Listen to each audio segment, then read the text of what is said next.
Hi friends, welcome to my channel. నా రాజకాంత బ్లాగ్స్కి స్వాగతం సుస్వాగతం అండి. ముందుగా అందరికీ శ్రీరామనవమి శుభాకాంక్షలు. ఈరోజు శ్రీరామనవమి రోజు సాయంత్రము స్వామివారిది అమ్మవారిది పల్లకీ సేవ ఉంది. ఈ పల్లకీ సేవలో అందరము పాల్గొన్నాము. ఈ వేడుకలు చాలా ఘనంగా జరిగాయి. అప్పుడు కళ్యాణం అప్పుడు ఎంతమంది జనం వచ్చారో అంతకుమించి జనము ఇప్పుడు వచ్చారండి పల్లకీ సేవకి. పల్లకీ సేవలో భక్తజనము, ఆంజనేయ స్వామి మాల వేసుకున్న స్వాములు, చాలామంది జనాలు పాల్గొన్నారు. స్వాముల భజనలు, ఈ భజనలతో పాటు డీజే సాంగ్స్, చిన్న పిల్లల నుండి ముసలి వాళ్ళ దాకా అందరూ ఇందులో భాగస్వాములయ్యారు. అలాగే పిల్లల మహిళామణుల డ్యాన్సులు, అలాగే అమ్మవారిని స్వామివారిని స్వాగతిస్తూ నీళ్ళతో ఆరగించి కొబ్బరికాయలు కొట్టి హారతులు ఇచ్చి సీతమ్మ వారికి శ్రీరామచంద్రుల వారికి పూజలు చేసుకున్నారు. అలాగే మహిళామణులైతే డ్యాన్సులు ఇరగదీశారండి. స్వామివారికి పల్లకిలో ఊరేగిస్తూ పూల వర్షం కురిపిస్తూ, అలాగే ఒకవైపు టపాకాయలు కాలుస్తూ చప్పట్లతో భజనలతో డీజే సాంగులతో డ్యాన్సులతో అయితే పల్లకీ సేవ అంగరంగ వైభవంగా జరిగిందండి. ఫ్రెండ్స్, మీ ఏరియాలో ఇలాగే జరిగాయా శ్రీరామనవమి ఉత్సవాలు? మా దగ్గర అయితే చాలా బాగా జరిగాయండి. ఇంకా ఇప్పుడు కాదండి, నా చిన్నప్పుడు అయితే 9 days ప్రోగ్రామ్స్ ఉండేవి. 9 days ప్రతి ఒక్కరోజు ఒక వెరైటీ ప్రోగ్రామ్ అయితే పెట్టేవాళ్ళు కమిటీ వాళ్ళు.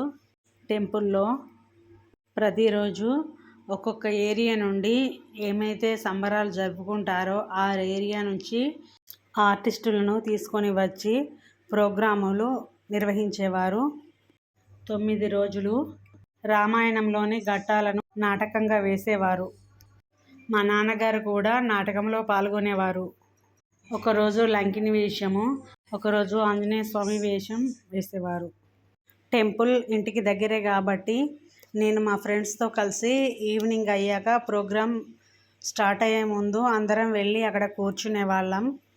ఆర్టిస్టులు పర్ఫార్మెన్స్ చేస్తూ ఉంటే వాళ్లకు చప్పట్లు కొట్టి ఎంకరేజ్ చేసేవాళ్ళము. అది తెలిసి తెలియని వయసులో అదొక సంబరం అండి. నవరాత్రులు పండుగ వాతావరణం కనిపించేది అప్పుడు. కానీ ఈ రోజుల్లో మాత్రము ఒక్కరోజుతోటే కంప్లీట్ చేసేస్తున్నారు అన్నీ. ముందులాగే నవరాత్రులు కూడా చేస్తే ఇప్పటి పిల్లలకు మన సంస్కృతి సాంప్రదాయాల పట్ల ఇంట్రెస్ట్ పెరుగుతుంది. కానీ ఇప్పుడున్న బిజీ లైఫ్లో అలాంటివి ఎవరూ పట్టించుకోవడం లేదు. ఇప్పటి వాళ్ళంతా నిమిషం ఖాళీ లేకుండా మొబైళ్ళు, పెద్దవాళ్ళు కానీ చిన్నపిల్లల కానుండి అందరూ మొబైల్ యూజ్ చేస్తూ ఉంటారు. ఇలాంటి ఫెస్టివల్స్ వచ్చినప్పుడే కొంతసేపు మొబైల్ పక్కబెట్టి నేబర్స్ అందరూ ఒకరితో ఒకరు మాట్లాడుతూ మన సంస్కృతి సాంప్రదాయాల గురించి రాబోయే తరాలకు అందిస్తే చాలా బాగుంటుందని నా అభిప్రాయము. ఫ్రెండ్స్, ఇక నుంచైనా మన ముందు తరాలకు మన కల్చర్ గురించి వారికి అవగాహన కల్పిస్తే బాగుంటుంది.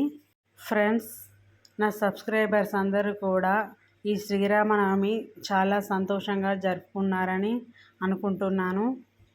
నా సబ్స్క్రైబర్స్ అందరూ కూడా నా ఛానల్ని సబ్స్క్రైబ్ చేసుకొని నాకు సపోర్ట్ చేస్తున్నందుకు, నన్ను ముందుకు నడిపిస్తున్నందుకు అందరికీ కృతజ్ఞతలండి.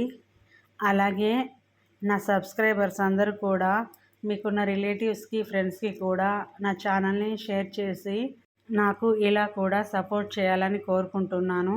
ఫ్రెండ్స్, నా ఛానల్ని ఎవరైతే కొత్తగా కనుక చూస్తున్నట్టయితే నా ఛానల్ని సబ్స్క్రైబ్ చేసుకోండి ఫ్రెండ్స్.